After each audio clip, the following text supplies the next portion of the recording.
So today I got a question in the comments that I thought I would take on with a video.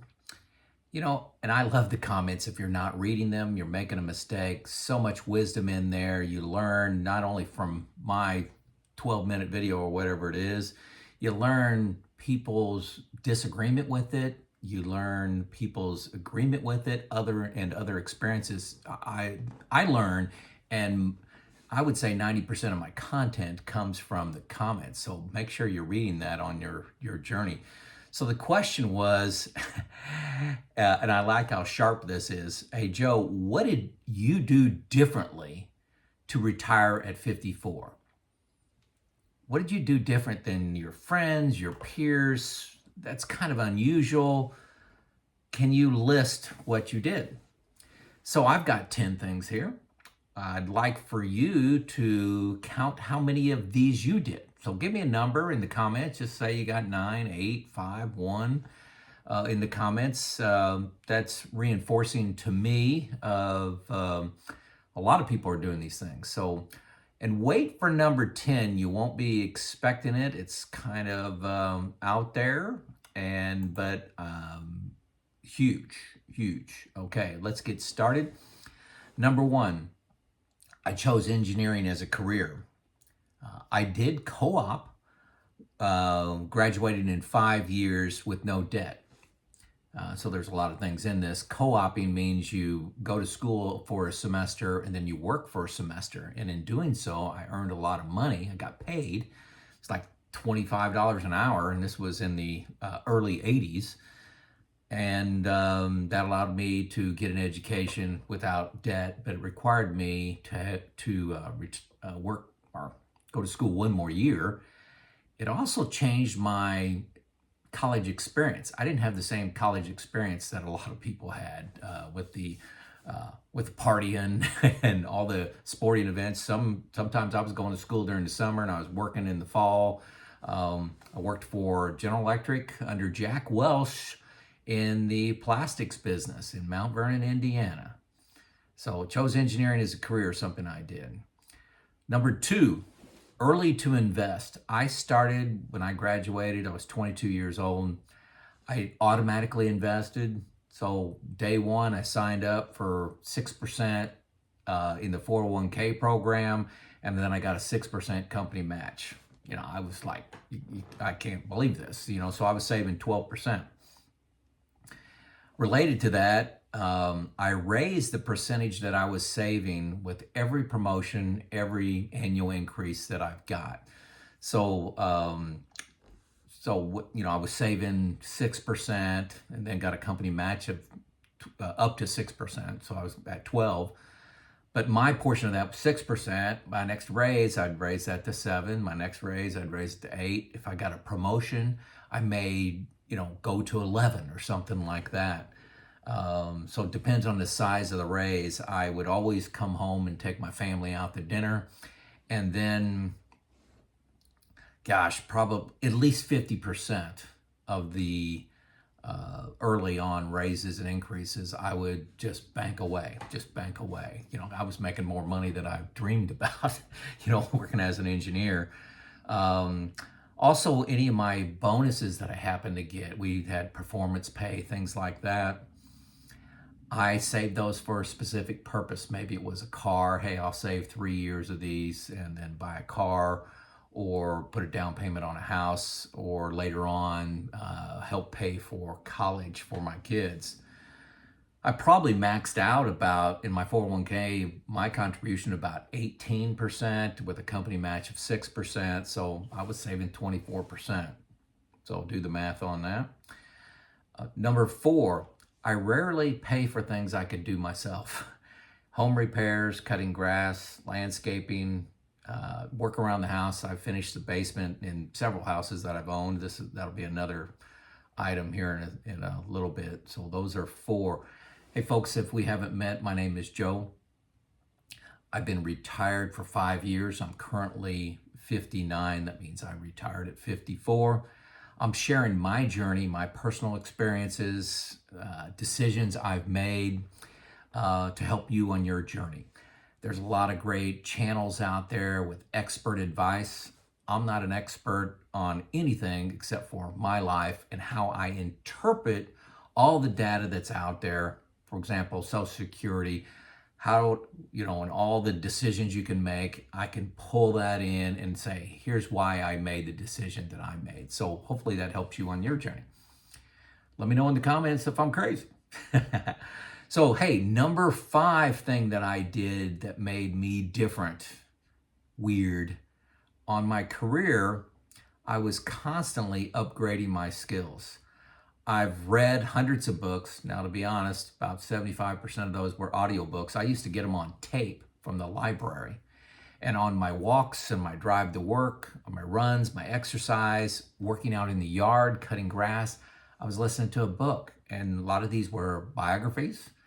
A lot of them were self-help books. A lot of them were leadership books. I attended all training that I could get my hands on. I went through a 2-year leadership program with the company I worked for. This was 12 weeks of training spread out over 2 years.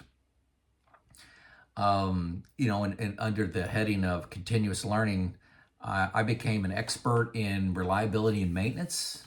Actually, I was 39 when the concepts were introduced to me, 39 years old. So here's a magazine. It's called Plant Services. I currently write for this magazine. Hopefully you can see my name. I write an article, or it's reoccurring, called Leadership in Action. Every other month this magazine comes out. I also, on every other month, make 2 videos on Ask Joe. Ask Joe about how to create a reliability and maintenance culture. So the reason I'm saying that is I became an expert on something I had very little knowledge of until I was 39 years old. I became educated and proficient, I'd say, in lean concepts when I was 33. I did not get a formal master's degree. I had 4 kids. I'm not sure. We didn't have distance learning at the time, and I just couldn't pull that off. But I guarantee I spent 10 to 15 hours per week trying to improve myself. Why was I going to be better on Friday than I was on Monday? Or better on Sunday, rather, than I was on Monday is probably a better way of putting that. Some of you may look at this and say, well, yeah, you really just worked a lot more. Well, yeah, you can say that. I put a lot more into it, but actually I got to the point where learning and increasing my skills was a hobby. I was having fun doing it. So call it work if you want to. I was okay. Another thing, skill I had at work in my career was I was okay at failing and learning as long as I failed fast. So for example, I would love to try 5 things and be okay if 3 of them didn't work out. I got 2 things done.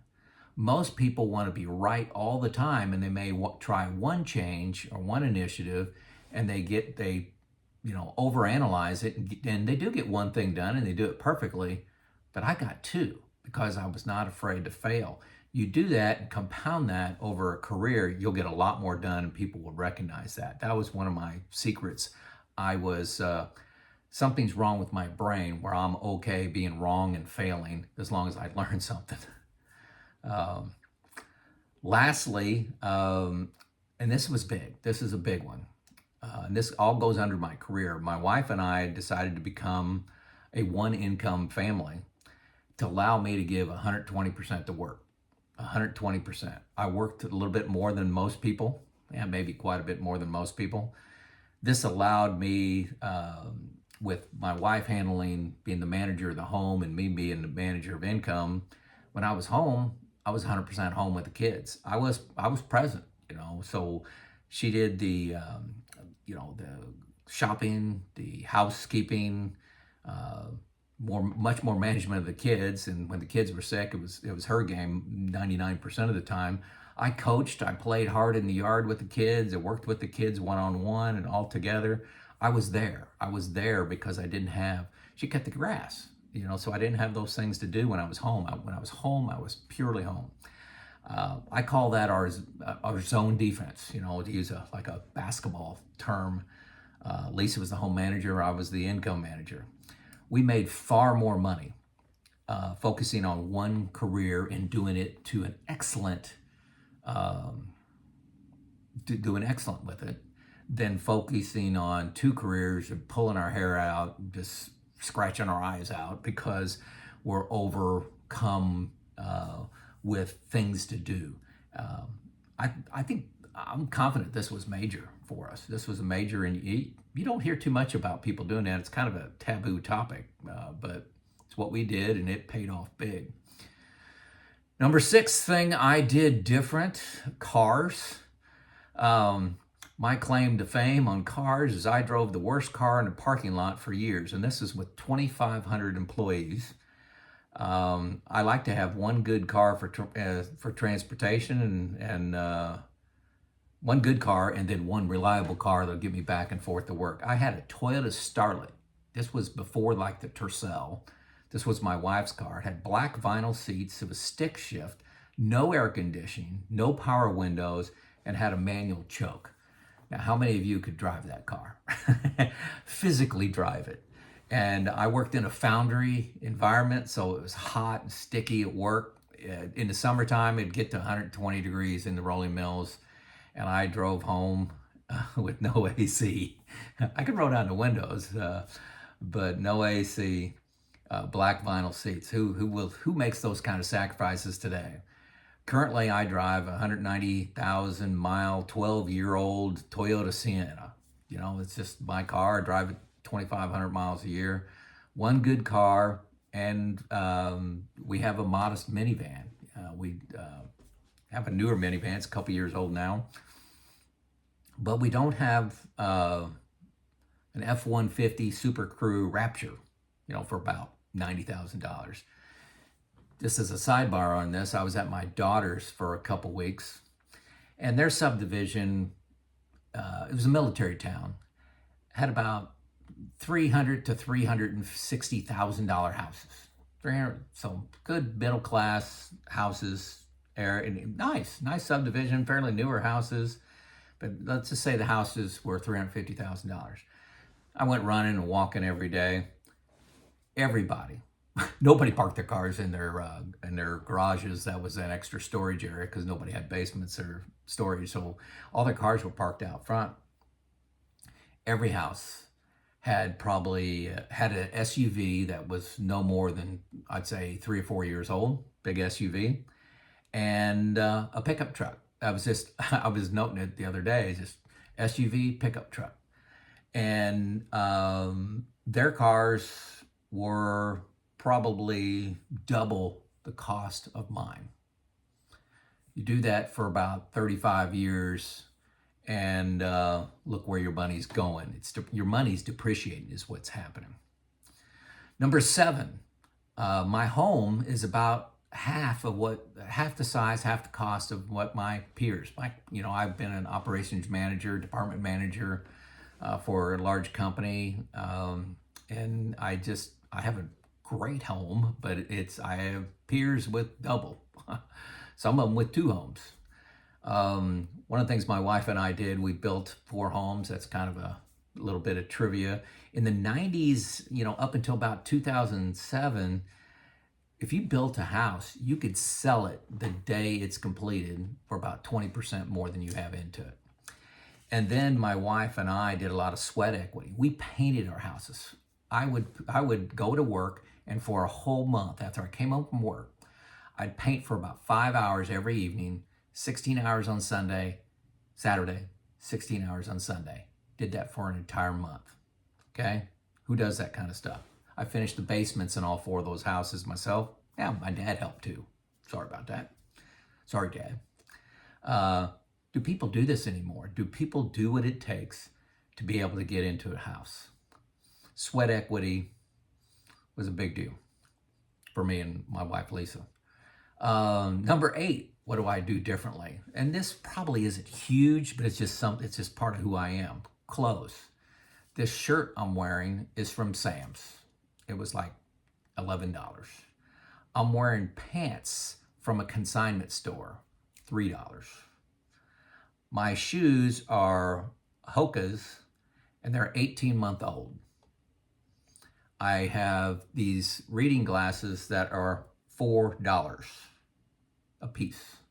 They break a lot, but they, I don't have an Apple Watch. Um, I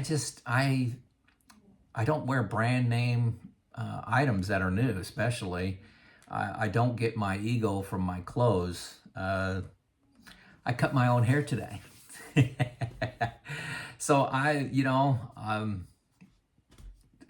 that's just what I do. Number 9, stuff. No boy toys. Boats, campers, motorcycle. And I didn't consider these a sacrifice. I'm a dad first. That's what I want on my tombstone. I'm a dad first. Husband, dad. Not that I had, 10 different boats or campers. We lived, we didn't defer all of our joy. I didn't think we deferred any of it. We had great experiences. You ask my kids, they had an epic childhood. We took 2 to 3 vacations a year. We spent time together. We focused on experiences and not stuff. Hopefully I'll pass that on to my kids. Now, when we traveled, we stayed in modest hotels. I'd stay in a Quality Inn. Was very common for us.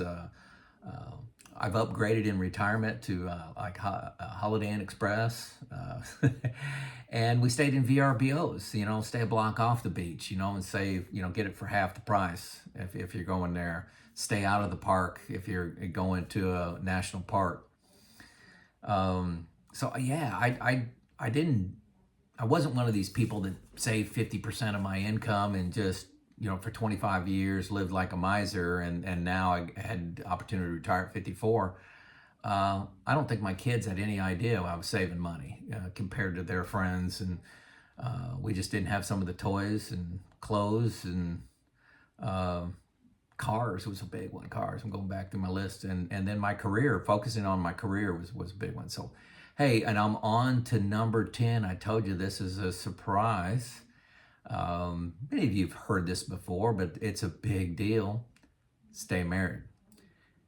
With my faith, this is not an option. It's easy to come up with a reason to start being aggravated by somebody. You believe me. I'm probably the poster child for that. I don't know how my wife puts up with me. But for both of us, it's not an option. Making it work this year. Let's see, 36 years. 36 years coming up here, and 4 children, and hopefully another 36 more. So now, I'm not done. I can make a much longer list on luck, okay? I had 2 parents. I grew up lower middle class, but on the lower side. I didn't know that at the time. Everybody was like me. I did have college as an option, did pay for it. I grew up in a safe environment. I didn't have to worry about going outside and, run around the neighborhood. If you ever saw the television show, The Wonder Years, that was my childhood. I was blessed with math and problem solving skills, and chose a career on that. So a lot of luck. I could probably list 100 more. So, hey, this group is the audience here, you guys are kind of the top tier of people. I can tell by your questions and your savings and you're thinking about retirement. Did you do anything differently? Anything I missed here in this list of 10 that was big for you? Share that with other people in the comments. Secondly, how did you score against my 10? How many of these did you have? That's very interesting to me to see if we got just some things that are in common. Anyway, it's Joe out.